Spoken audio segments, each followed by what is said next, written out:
Good morning friends, आप सबों का हमारे चैनल के ट्यूटोरियल्स में स्वागत है।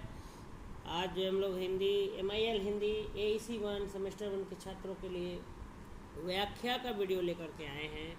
इसमें बताया जा रहा है कि यही एक जगह है जहां बादशाह और फकीर में कोई फर्क नहीं रह जाता। हमसे यह कंगाल 100 गुना अच्छा जो चैन की नींद सोता है। हमसे यह कंगाल 100 गुना अच्छा जो चैन की नींद सोता है। ठीक है, ये पंक्तियों को का क्या करना है, हमें व्याख्या करना है कि यही एक जगह है जहाँ बादशाह और फकीर में कोई फर्क नहीं रह जाता। हमसे तो वह कंगाल 100 गुना अच्छा जो चैन की नींद सोता है, बेफिक्री से जिंदगी तो बिताता है।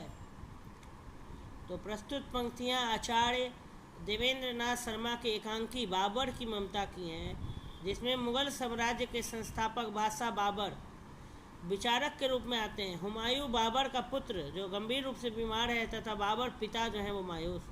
हुमायूं की मौत बाबर की आंखों के सामने नाच रही है, अतः वह कहते हैं कि मृत्यु के सामने सभी बराबर हैं, कोई छोटा बड़ा नहीं होता। बादशाह बाबर अपने पुत्र हुमायूं की प्राण रक्षा करने में मजबूर हैं और चिंता मग्न। वह सोचते हैं कि फिक्रों से घिरा हुआ बादशाह होने से अच्छा है कि एक अदना आदमी होना जो बेफिक्री से सोता जागता है। सारी दौलत सारी सल्तनत सामने पड़ी है और बादशाह का बेटा दम तोड़ रहा है। मौत सबको एक बराबर देती है, यहाँ बाबर की ममता उमड़ पड़ी है। सच तो यह है कि इन पंक्तियों में बाबर का हृदय और मस्तिष्क दोनों बोल रहा है। तो प्रस्तुत पंक्तियाँ आचार्य देवेंद्र नाथ शर्मा की एकांकी बाबर की ममता की है, जिसमें मुगल साम्राज्य के संस्थापक बादशाह बाबर विचारक के रूप में आते हैं। हुमायूं जो उनका पुत्र है वो गंभीर रूप से बीमार है और बाबर पिता जो है वो मायूस। हुमायूं की मौत बाबर की आंखों के सामने नाच रही है, इसलिए वो कहते हैं कि मृत्यु के सामने सभी बराबर है, कोई छोटा बड़ा नहीं होता। बादशाह बाबर अपने पुत्र हुमायूं की प्राण रक्षा करने में मजबूर है और चिंता मग्न है।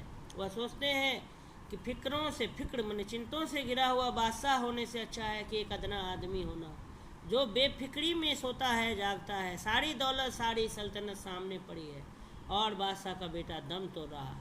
मौत से लड़ने की हिम्मत कोई नहीं करता। अगर कोई राजा भी लड़े तो वह भी पराजित हो जाता है। मौत सबको एक बराबर देती है। यहाँ बाबर की ममता क्या हो रही है, उमर रही है। ठीक है, मौत से लड़ने की हिम्मत कोई नहीं कर सकता है। अगर कोई राजा भी लड़े तो वो भी क्या हो जाएगा, पराजित हो जाएगा। मतलब एक न एक दिन सभी को क्या नहीं है, मौत आनी है। तो यही एक जगह है जहाँ बादशाह और फकीर में कोई फर्क नहीं रह जाता। मतलब मौत सभी को आनी है, चाहे वो बादशाह हो चाहे फकीर।